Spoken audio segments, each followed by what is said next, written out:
Mapagpala namin ang mga Diyos na makapangyarihan sa lahat ng banal sa pangalan ni Jesus. Sa kaming ito, narito kami, mahal Panginoon. Patuloy nagpapaabot sa iyo ng walang pag-upuri ko. Pasalamat, mahal Panginoon, sa dakilang pagkakataon na pinagkalam mo sa amin sa muli. Hallelujah, kami ba'y pinagsama-sama sa mga oras na ito. Maraming salamat sa paglagis mo sa bawat yugto na panamba, sa mga papuring awitin, ng bagay ng mga patutuo, at lalong-lalong pagkilos mo sa aming kalagitnaan. At this point of God, through the leading prayer of all the 11 Honorable Evangelist Pastor, Wellness Nad Almeda, your time prophet of God, our beloved Honorable, as that Pastor Lin Almeda, beloved Amader, the beloved Almeda family, o Diyos, hallelujah, minsan, mas pagkatawag ito, malapay noon, paintulutan mo yung bang lingkod, na sigana, wala akong magagawa, Diyos, hallelujah, gawin mo itong kabusugan, sa aming mga nagugutom na kaluluwa, malapay noon, Diyos, ikaw maglagis, ang isalita, alis yung mga adlang sa aming kalagitnaan, demons of destruction, opposing spirit, child, the powers of darkness, I command you, should be bruised in the body of Jesus. Amen. First and foremost, the highest praise, glory and honor, thanksgiving and worship, our loving God, our great God, there is Jesus, the King of kings, the Lord of lords, the Almighty God, the Prince of Peace, the Creator of the universe. Ating mapalapakan ang ating pinakamalapay ng Jesus. I give the honor and respect to our beloved parents in the Lord. Remember and cherish the blessed preachings and teachings of our beloved Normal, Evangelist Pastor Wellness Nad Almeda, the man of God, the end-time prophet of loving God, our beloved Honorable Assistant Pastor Lin Almeda, Mama there, greetings to beloved Almeida family, beloved workers, ordained preachers, at beloved brethren, sa lahat ng ating mga webcast viewers. At ganoon din po, may malaki pong ipinapaabot ang dupling paggalang po, pagrespeto sa isa po sa anak ng ating beloved parents of the Lord, beloved Ted. Kami po ay welcome po dito sa Cebu. Kami po ay natutuwa, mga minamahal, na muli po kayong nakapiling namin, mga minamahal. Amen. Palapakan natin ang ating pinakamalapay ng Jesus. Everybody shout, praise the Lord. Diba, mga minamahal? Napakaraming gawain natin, buong mundo. Amen. Subalit tayo po ay napagbibigyan nila ng panahon. Amen. Hallelujah. Kahit na ang ating sitwasyon ngayon, mga himal na, hallelujah, patuloy yung paglindol ba? Amen. Hallelujah. Pero nakapiling natin sila, mga minmal, hindi naging hadlang. Amen. Palapakan natin ang ating mabait na Diyos. Isang malaking kagalakan, mga minmal, tayo po ay nasisiyahan, natutuwa. Hallelujah. Na sila po ay muli po natin nakapiling sa araw na ito. Hallelujah. At tayo po ay patuloy, mga minmal, at pong buksan ang ating banal na kasulatan. Di po tayo sa Book of Psalms, chapter 37, verse 39 to 40. Kaya po. Dito po sa aklat ng mga awit, kapitulo 37, ang talatay po 39 hanggang 40. Ngunit ang kaligtasan ng matuwid ay sa Panginoon. Siya ang kanilang kuta sa panahon ng kabagabagan, at sila'y tinutulungan ng Panginoon at sinagip sila. Sinagip niya sila sa masama at iniligtas sila, sapagkat sila ay nagsisipakanlong sa Kanya. Amen. Praise the Lord. Amen. Palapakan natin ang ating pinakamalapay ng Jesus. Amen. But the salvation of the righteous is of the Lord. He is their strength in a time of trouble. And the Lord shall help them and deliver them. He shall deliver them from the wicked and save them because they trust in Him. Amen. Ating pong pamagatan, ating pag-aralan sa gabi ito, itong tinatawag, mga minamahal, the Lord is the fortress of those who trust in Him. Palapakan natin ang ating pinakamalapay ng Jesus. Everyone say, praise the Lord. Amen. Sabi ng banal na kasulatan, ang Panginoon, siya'y kanilang kuta sa panahon ng kabagabagan. Amen? Ang sabi, mga minamahal, sinasagip niya sila sa masama at iniligtas sila sapagkat sila'y nagsisipagkanlong sa Kanya. Amen? Save them because they trust in Him. Amen. Palapakan natin ang ating pinakamalapay ng Jesus. Everybody say, praise the Lord. Sa Tagalog po mga minimahal, yung sinasabing kuta. Mga minimahal, ito ay isang matibay na tanggulan. Amen. Umuog. Fortress. Amen. Ginagamit ito para sa proteksyon at seguridad. Palapakan natin ang ating pinakamalapay ng Jesus. Yon ang ibig sabihin ng fortress o muog kuta. Amen. At ang matibay na pananalig sa Diyos o pananampalataya, ito ay nagsisilbing kuta. Amen. Ang matibay na pananalig sa Diyos o pananampalataya, ito ay nagsisilbing kuta laban sa mga pagsubok, tukso, at spiritual na labanan. Palapakan natin ang ating pinakamalapay ng Jesus. Amen. So, kailangan natin mga minmahal ang matibay na pananalig o pananampalataya sa ating pinakamalapay noon. Everybody say, praise the Lord. Bakit tayo mag-alinlangan mga minmahal? Amen. Mula pa noon, hallelujah, nung inumpisahan ang gawain ito, hallelujah, sa pangungunat panalangin ng ating beloved parents in the Lord, mga minmahal, mula pa noon hanggang sa mga oras na ito, mga minmahal, hallelujah, tayo po ba ay pinabayaan ng Diyos? Hindi tayo pinababayaan ng ating pinakamalapay Panginoon, amen? Mula noon hanggang sa mga oras na ito, hanggang sa walang hanggang, mga minmahal, nakikita po natin na tayo po ay sinasamahan ng ating pinakamamahal na Panginoon Jesus. Amen. Kaya mga minmahal, kailangan natin yung matibay na pananampalataya sa ating malapay noon. Dahil nasa Kanyang ating proteksyon. Amen! Amen! Siyang ating buog, ang ating pinakamahal na Panginoon. O palapakan natin ang ating mabait na Diyos. Everybody say, praise the Lord. At nakikita po natin ang ating panahon ngayon na tayo po ay nasa mga mapanganib na panahon. Diba? Kumbaga, inuugwa ng ang mundo. Amen. We are now in the time of perilous. Di na basa-basa ang ating panahon ngayon. Amen. Pero sa Diyos, meron tayong security. Palapakan natin ang ating mabait na Diyos, mga minamahal. Amen. Meron tayong tinatawag na seguridad o kaligtasan. Papalakpakan ba natin ang ating mabait na Diyos? Tingnan po natin may ang Book of Psalms, chapter 91, beginning verse 5 to 7. Dito po sa mga aklat ng mga awit, Kapitulo 91, ang talatay 5 hanggang 7. Ikaw ay hindi matatakot sa kakalibutan sa gabi, ni sa panaman ang humihilagpos kong araw, dahil sa salot na dumating sa kadiliman, ni dahil sa pagibaman na sumisira sa katanghaliang tapat. 1,000 ay mabubuwal sa iyong siping at 10,000 sa iyong kanan, ngunit hindi lalapit sa iyo. Oh, hallelujah. Palapakan natin ang ating pinakamalapay na Jesus. Amen. Hallelujah.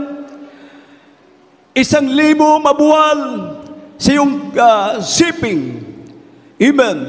10 kanan sa iyong kaliwa. Amen. 1,000 shall fall at thy side, and 10,000 at thy right hand, but it shall not come nigh thee. Amen. Only with thine eyes shall thou behold and see the reward of the wicked. Amen. Palapakan natin ang ating mabait na Diyos. Amen. Hindi ka matatakot. Amen. Sa kakilabutan sa gabi, ni sa panaman na humihilagpos kong araw. Palapakan natin ang ating mabait na Diyos. Ito yung mga gawa ng kaaway. Amen. Pag ikaw ay sumusunod sa kalooban ng Diyos, amen, ikaw ay nananalig sa ating pinakamalapay noon. Ito mga pangakong ito ng mahal na Panginoon, hallelujah, ito ay mangyayari sa iyo. Amen. Alala ko mga minimal 1980s pa ang ating gawain, during overnight prayer natin sa dako ng Sabarte. Doon kami na-assign sa may information, mga minamahal. Overnight prayer yon, may isang binata, mga minamahal, na lumabas sa ating gabi doon sa Sabarte. Tapos, tinamaan siya ng Indian pana. Mga minamahal, alam mo yung Indian pana, pag ito ay tumusok, hindi na basta-basta matatanggal yan dahil meron siyang sima, mga minamahal, na hindi mo na basta-basta mabubunot, mga minamahal. Hating gabi yun, lumabas yung isang binatilyo. Hallelujah. Pero, ang himala ng mahal na Panginoon, yung Indian pana, tumama sa kanyang sa ulo tumama, mga minamahal, at ito ay hindi tumalab. Palapakan natin ang ating babae na Diyos. Everybody say, praise the Lord. Hallelujah. Kaya, totoo ang pangako ng ating pinakamahal na Panginoon. Palapakan natin ang ating babae na Diyos. Kaya nga tayo ay habang tumatagal, lalo tayong umiinit, lumalago yung ating panampalataya. Dahil ang pangako ng ating pinakamahal na Panginoon Jesus, hallelujah, ang salita ng Diyos ay patuloy, mga minamahal, ito ay nangyayari sa ating buhay. Palapakan natin ating babae na Diyos, mga minamahal. Nung ako ay baguhan pa, galing kami sa gawain.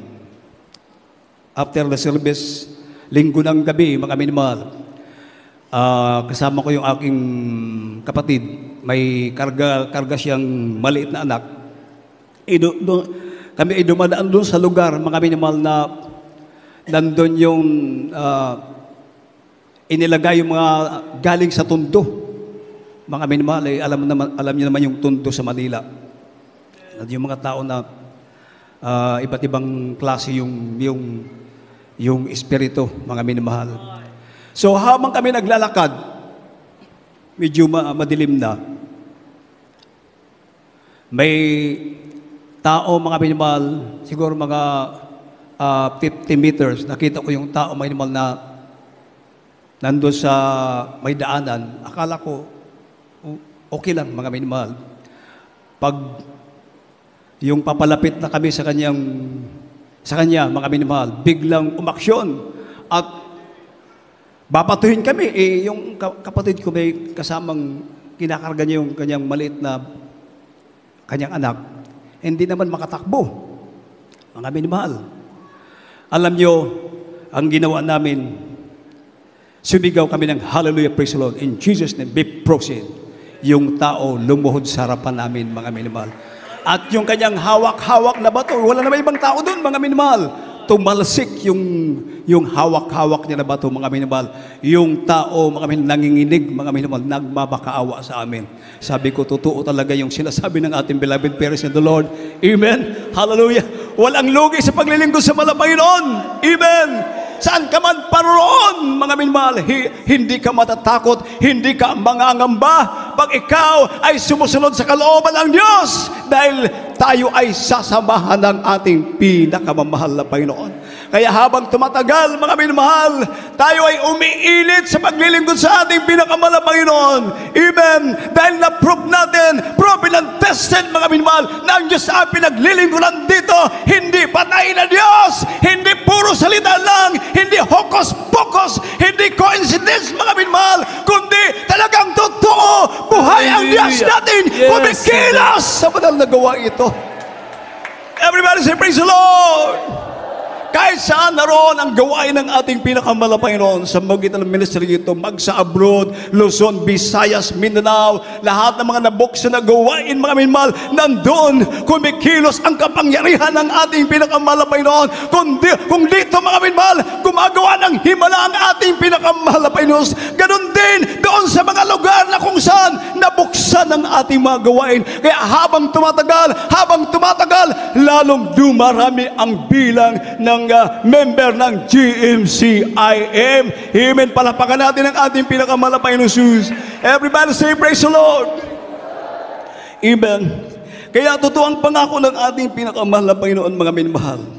Ikaw ay hindi matatakot sa kakilabutan sa gabi, ni sa panaman na humihilag po sa araw, dahil sa salot na dumarating sa kadaliman, ni dahil sa paggiba man po sa iyong kanan, ngulit hindi lalapit sa iyo. Everybody say, praise the Lord.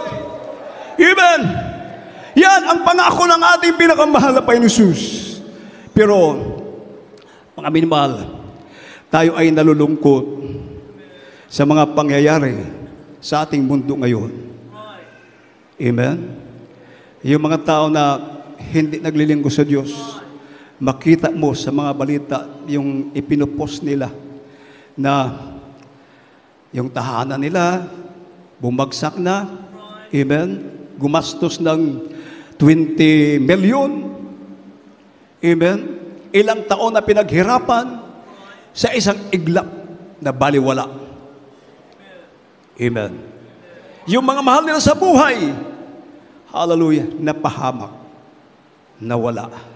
Masakit yun. Amen. Napakasakit na mga pangyayari. Amen. Hallelujah. Kaya tayo ay dapat magpasalamat sa Diyos. Amen. Dahil nandito tayo sa tunay na paglilingkod sa ating pinakamahal na Panginoon. Hallelujah! May prima, may ebidensya, may resulta ang pangako ng Diyos nangyayari sa ating buhay. At kahit na, mga minamahal, may taning na, sabi ng doktor, ang buhay mo isang buwan na lang ang bibilangin, mga minamahal. Subalit, nung makakilala sa ating pinakamahal na Panginoon Jesus, sumampalataya sa ating Diyos na buhay dito sa gawain ng Jesus Miracle Crusade, yung sinasabi ng doktor na isang buwan na lang ang itatagal na kanyang buhay. Salamat sa Diyos! Hanggang ngayon, glory to God! Buhay na buhay! Malusog, naglilingkod sa ating pinakamamahal na Panginoon Jesus. Si Lazaro 4 na araw ng patay. Imagine, yung isang tao na 4 na araw ng patay, mga minamahal, nandun na sa libingan. Sabi ni Maria, mahal na Panginoon, nabubulok na siya dahil 4 na araw ng patay. Anong sabi ng mahal na Panginoon? Di ba sinasabi ko sa iyo na kung sasampalataya ka, makikita mo ang kaluwalhatian ng Diyos. Amen! Si Lazaro na patay na, nandun na sa libingan, 4 na araw ng patay. Hallelujah! Nung sinabi ng mahal na Panginoon, Lazaro, lumabas ka. Si Lazaro lumabas. Hallelujah. Tumayo, naglalakad, binuhay ng ating pinakamahal na Panginoon Jesus. Yun lang ang hinihingi ng ating pinakamahal na Panginoon, pananampalataya. Amen. Kaya ang sabi ng ating kapatid kanina, kailangan mag-prepare siya ng 300,000 para sa operasyon sa kanyang mayuma. 300,000. Mahirap hanapin yun. Amen.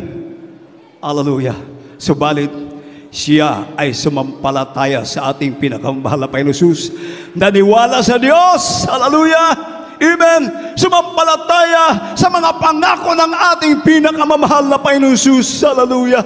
Na hindi tayo pababayaan, hindi tayo iiwanan ng ating pinakamahal na Panginoon. In the days of trouble, the Lord says, call unto me, and I will answer thee, and show the great and mighty things which thou knowest not. Everybody shout, praise the Lord. Yung sinasabi ng doktor na maghanda siya ng 300,000, ang kanyang ginawa, sumampalataya sa mahal na Panginoon, walang nangyaring operasyon. Libre, pinagaling siya ng ating pinakamamahal na Panginoon Jesus. Palapakan natin ang ating pinakamamahal na Panginoon. Everybody shout, praise the Lord. Kaya mga minmahal, inuulit-ulit natin ang ating i-maintain dito, yung ating pananampalataya. Amen! Pananampalataya! All things are possible to him that believeth. Amen. Ang lahat ay may pangyayari sa kanya na sumasampalataya. O palapakan natin ang ating babait na Diyos. Amen. Kaya, mga minimahal, nakakalungkot ba yung mga pangyayari? Bakit ganoon, mga minimahal? Ang mga nangyayari sa mga tao na hindi naglilingkod sa Diyos. Dito po tayo sa Proverbs, chapter 1, verse 24, then italon sa 28. Dito po sa Aklat ng mga Kawikaan, Kapitulo 1, ang talatay 24 at 28. Sapagkat ako'y tumawag at kayo tumanggi, aking iniuutan aking kamay at walang makinig. 28, kung magkagayoy tatawag sila sa akin, ngunit hindi ako sasagot. Hahanapin nila akong masikap, ngunit hindi nila ako masusumpungan. Amen. Praise the Lord. Yun pala, mga minamahal. Amen. Amen. Hallelujah. Sapagkat ako'y tumawag at kayo'y tumanggi, aking inuunat ang aking kamay at walang nakinig. Kung magkagayoy, tatawag sila sa akin, ngunit hindi ako sasagot.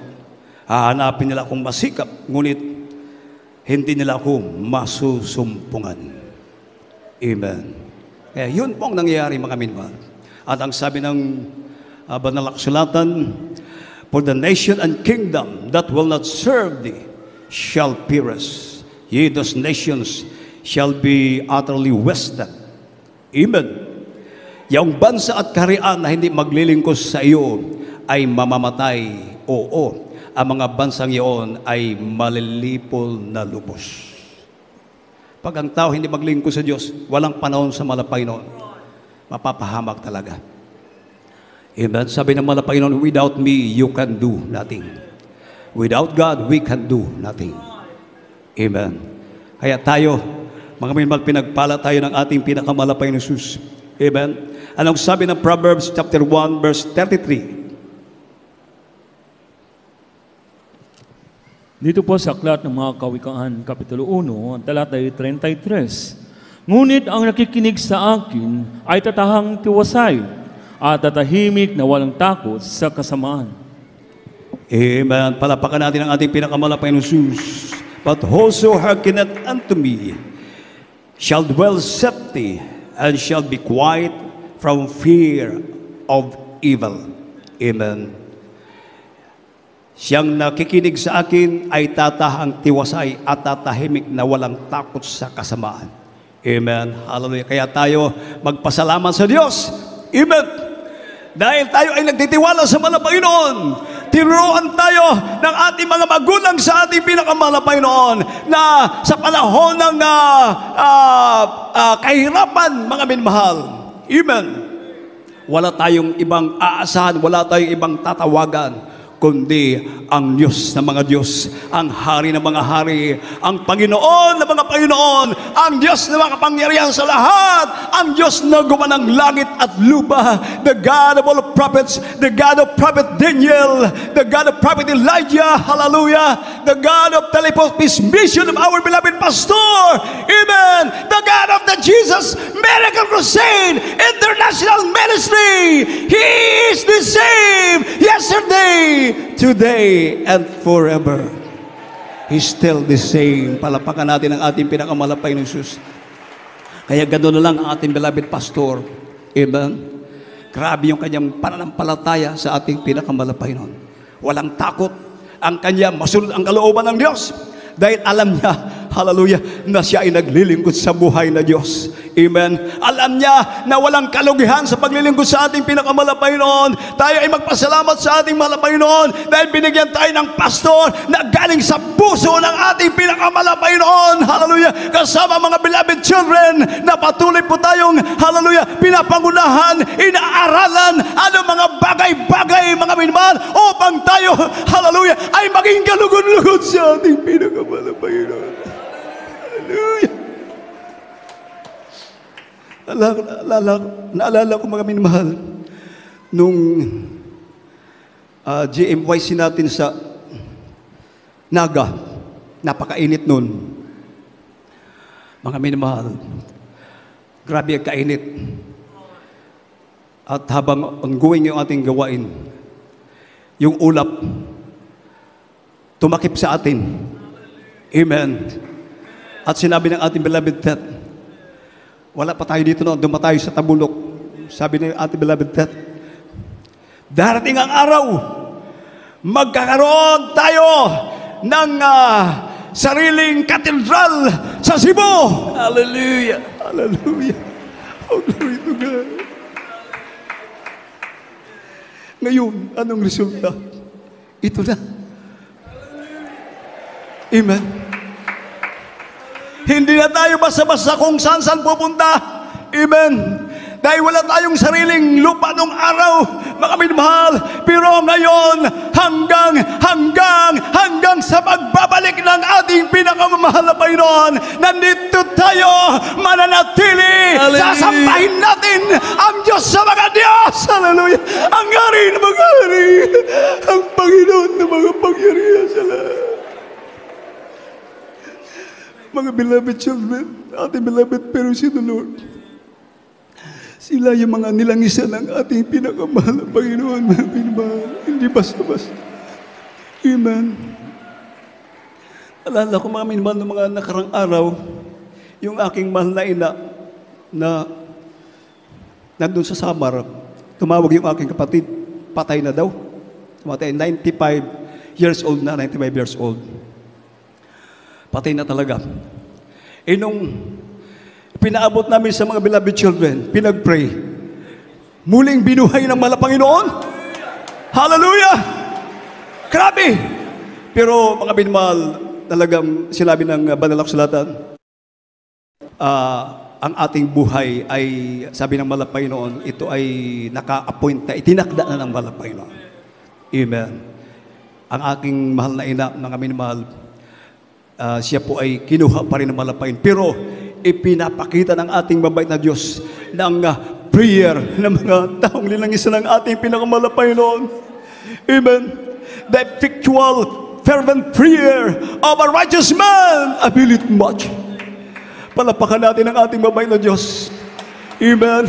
Purihin ang ating pinakamahal na Panginoon. Kaya mga minamahal, napakapalad po natin mga minamahal na tayo ay may Diyos na pinaglilingkuran.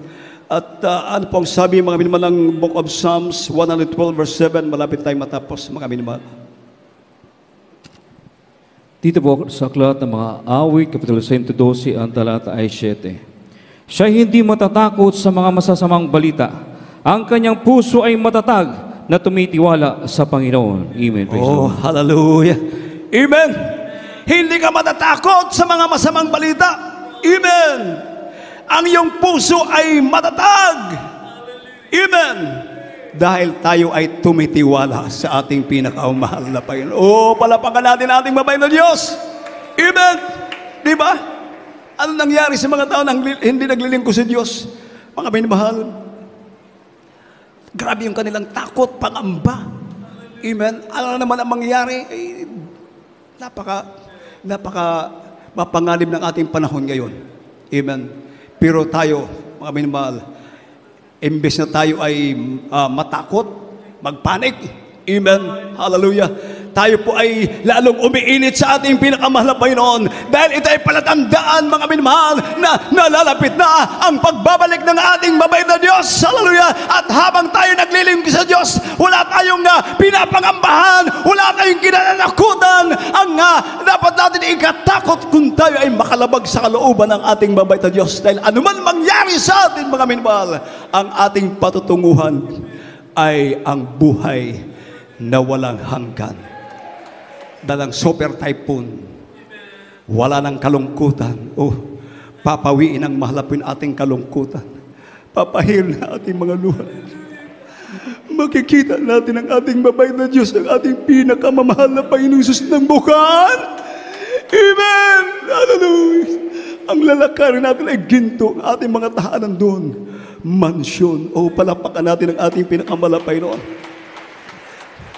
Kaya ang sabi ng Banal na Kasulatan, last verse, mga minamahal, sabi ng Banal na Kasulatan, chapter 37, verse 28. Dito po sa Aklat ng mga Awit, Kapitulo 37, ang talata ay 28. Sapagkat iniibig ng Panginoon ang kahatulan at hindi pinababayaan ang kanyang mga banal. Sila ay iniingatan magpakailanman, ngunit ang lahi ng masama ay mahihiwalay. Oh, hallelujah. And forsake it not his saints.